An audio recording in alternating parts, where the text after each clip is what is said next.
Ya ada. Sikap seperti ini karena aku sayang sama kamu. Baiknya kita ndak usah bahas ini lagi. Ndak pantas. Canda, Mas. Aku benar bercanda, Wulan. Sebagai tanda betapa berterima kasihnya aku karena kamu sudah mau nerima aku. Kalau Sudah punya calon dia. Iki loh, Bu. Calon mantuku. Laki-laki ndak bisa kamu miliki dengan cinta. Kadang perlu doa yang lebih kuat. Dia akan ada di genggamanmu. Buat dia memikirkanmu. Denganmu. Ikat.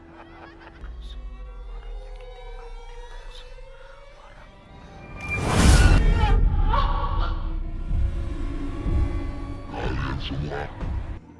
Buat dia tunduk.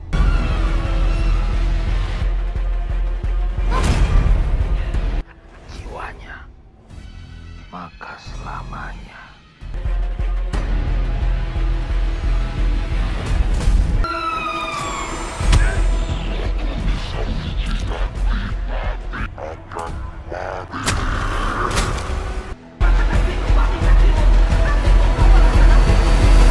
Aku merasakan karma itu sudah datang.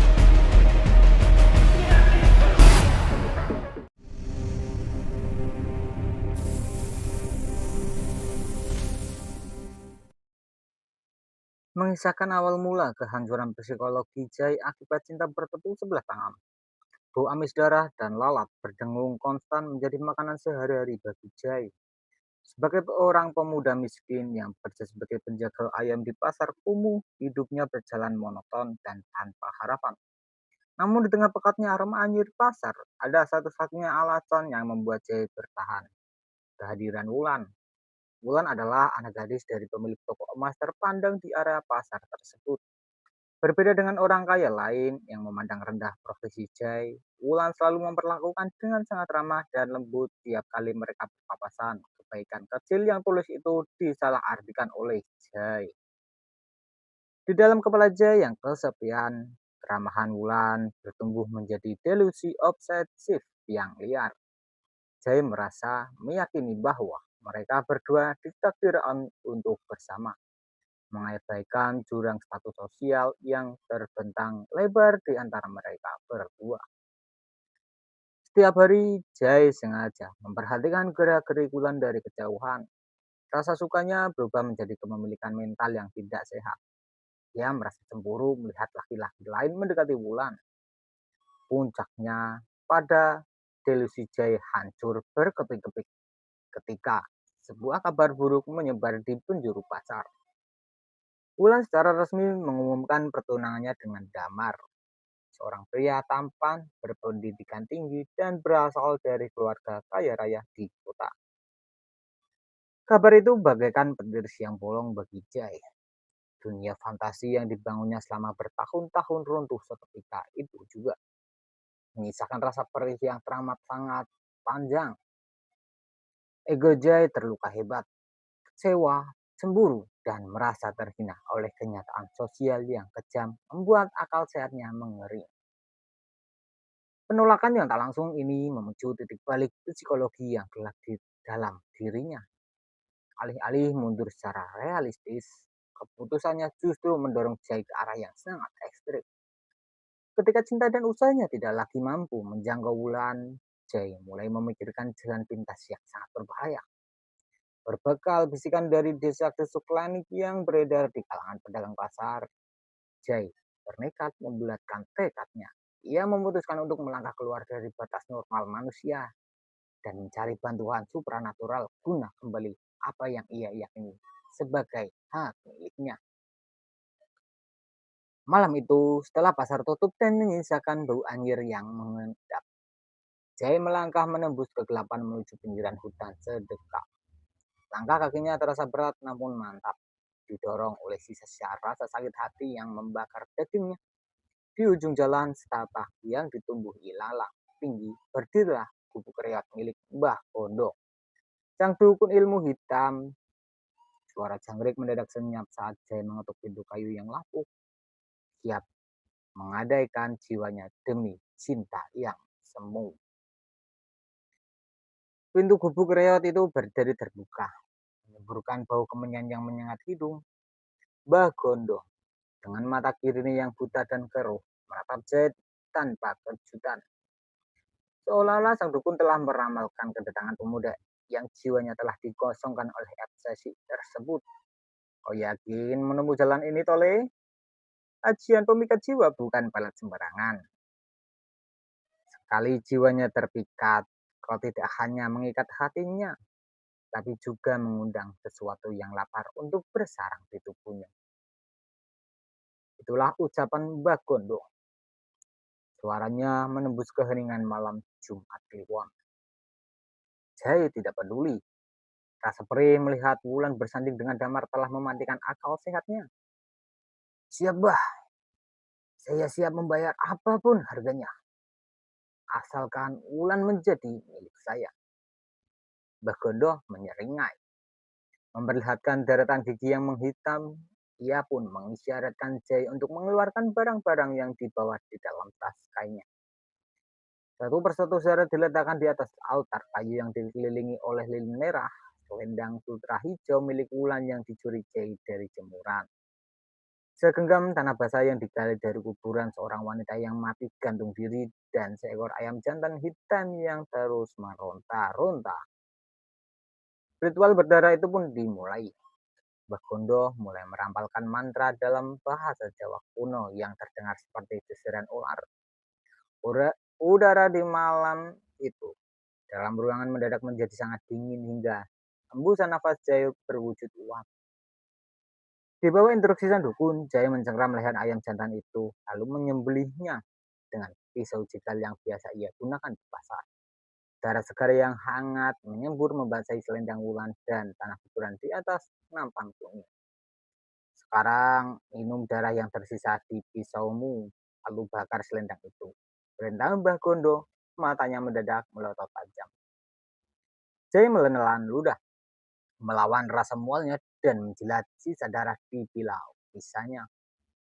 Detik berikutnya, saat api membakar selendang hijau Wulan, bayangan hitam besar berwujud wanita dengan rambut panjang menjulai hingga ke tanah mendadak bangkit dari asap pembakaran. Entitas itu adalah Nyai Sasigeni. Makhluk gaib itu melesat menembus atap gubuk, terbang membelah malam menuju rumah Wulan untuk menguji jiwanya dalam pelukan abadi Jai. Saat darah ayam yang amis hangat itu langsung melewati kerongkongannya, Jai langsung merasakan efek instan yang mengerikan. Dada Jai mendadak terasa seperti terbakar hebat, seolah-olah ia baru saja menelan cairan asam murni yang mengikis organ dalamnya. Ia jatuh berlutut sambil mencengkram lehernya, berbatuk-batuk hingga matanya memerah dan berair. Rasa sakit itu tidak berhenti di dada. Sensasi dingin yang membebukan jalur cepat, perut menuju tulang belakang, membuat seluruh tubuhnya gemetar seketika.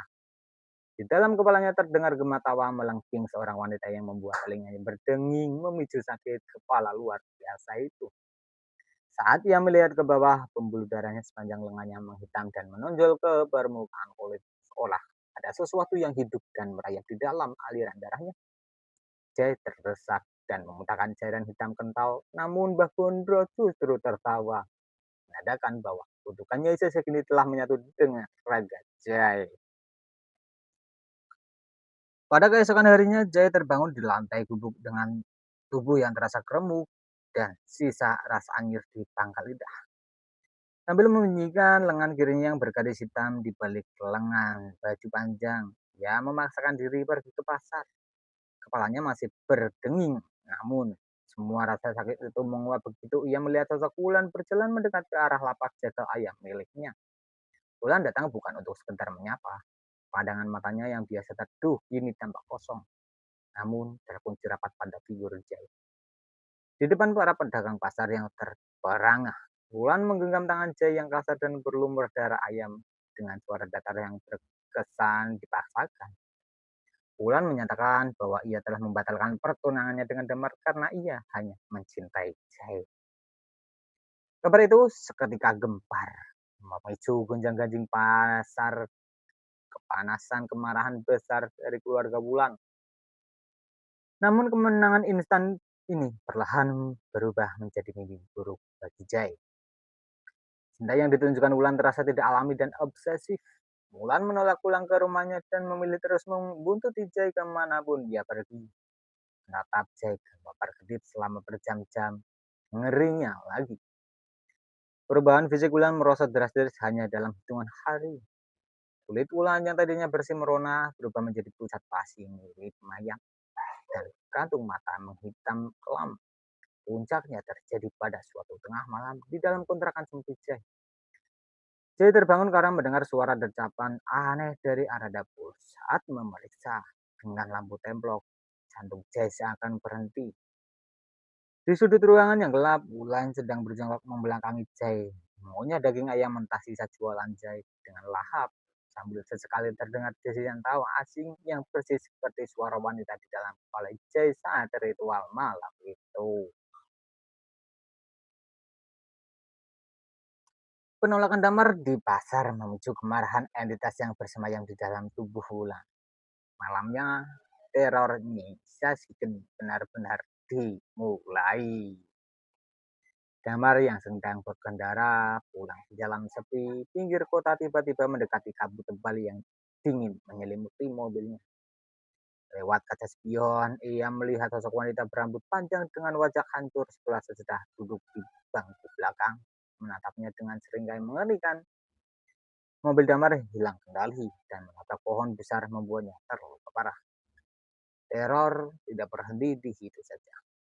Di lingkungan pasar, orang-orang yang berkuncing tentang Jai dan Wulan mulai mengalami hal-hal ganjil. Mereka mendengar suara cakar ayam yang mengaruk-aruk dinding rumah mereka di tengah malam, disertai bau busuk yang menyerengat. Jai sendiri mulai ketakutan karena ia tidak bisa lagi mengontrol Wulan. Wulan yang kini sering kerasukan sepenuhnya. Suaranya berubah menjadi parau dan berat, mengancam akan mengambil seluruh sisa umur Jai jika pemuda itu berani mencoba melepaskan ikatan gaib mereka. Jai pun menyadari bahwa obsesinya telah berubah menjadi penjara mistis yang siap merenggut nyawa semua orang. Didorong oleh rasa takut yang luar biasa melihat kondisi Wulan yang kian memburuk, Jai nekat kembali ke hutan menuju gubuk Mbah Gondo di tengah malam buta. Ia berharap sang dukun bisa membatalkan kutukan tersebut. Namun setibanya di sana, pintu gubuk sudah terbuka lebar dan suasana di dalamnya sunyi mencekam. Saat melangkah masuk, bau busuk yang amat menyengat langsung menusuk hidung Jai. Di depan altar kayu, Jai terperangat hingga jatuh terduduk menyaksikan Mbah Gondo telah tewas mengenaskan dengan posisi tubuh meliuk tidak wajar. Seolah tulangnya telah dipatahkan dari dalam, matanya melotot keluar penuh darah dan dari mulutnya ia mengap keluar belasan cakar ayam hitam yang bercampur dengan ulat. Di dinding gubuk tertulis sebuah pesan berdarah yang ditulis menggunakan sisa darah Mbah Gondo. Jiwa yang sudah digadaikan tidak bisa dibeli kembali. Jai menyadari dengan horor bahwa ia kini sendirian menghadapi murka Nyai Sasigeni.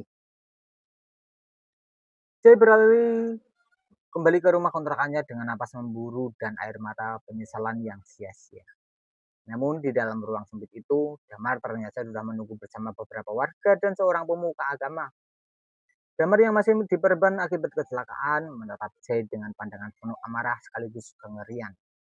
Di tengah ruangan, Wulan terikat di kursi, tubuhnya meliuk-liuk ekstrim dengan sudut yang tidak manusiawi sembari melontarkan makian dalam bahasa kuno.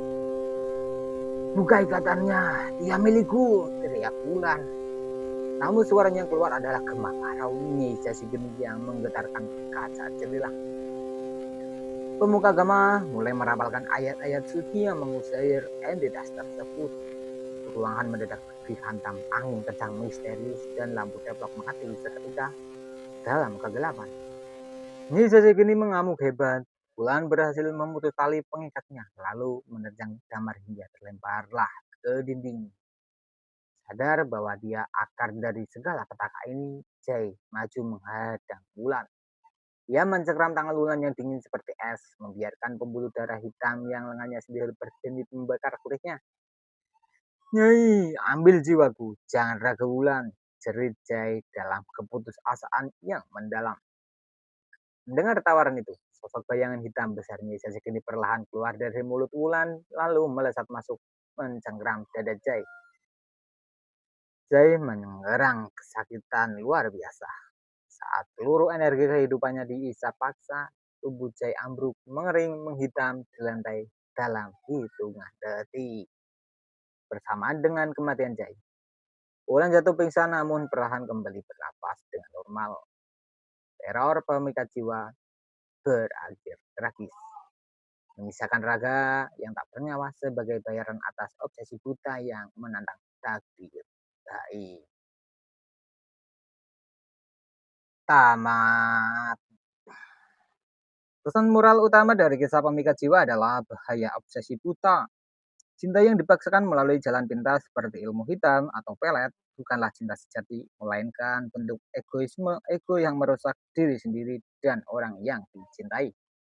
Menerima realitas sosial, ketidakmampuan menerima kenyataan hidup, dan beberapa perbedaan status sosial hanya akan menuntun pada keputusasaan yang menggelapkan akal sehat. Konsekuensinya hukum tabur tuai. Setiap tindakan mistis atau sekutu dengan kegelapan selalu menuntut bayaran yang jauh lebih mahal daripada apa yang didapatkan, bahkan bisa merenggut nyawa serta masa depan.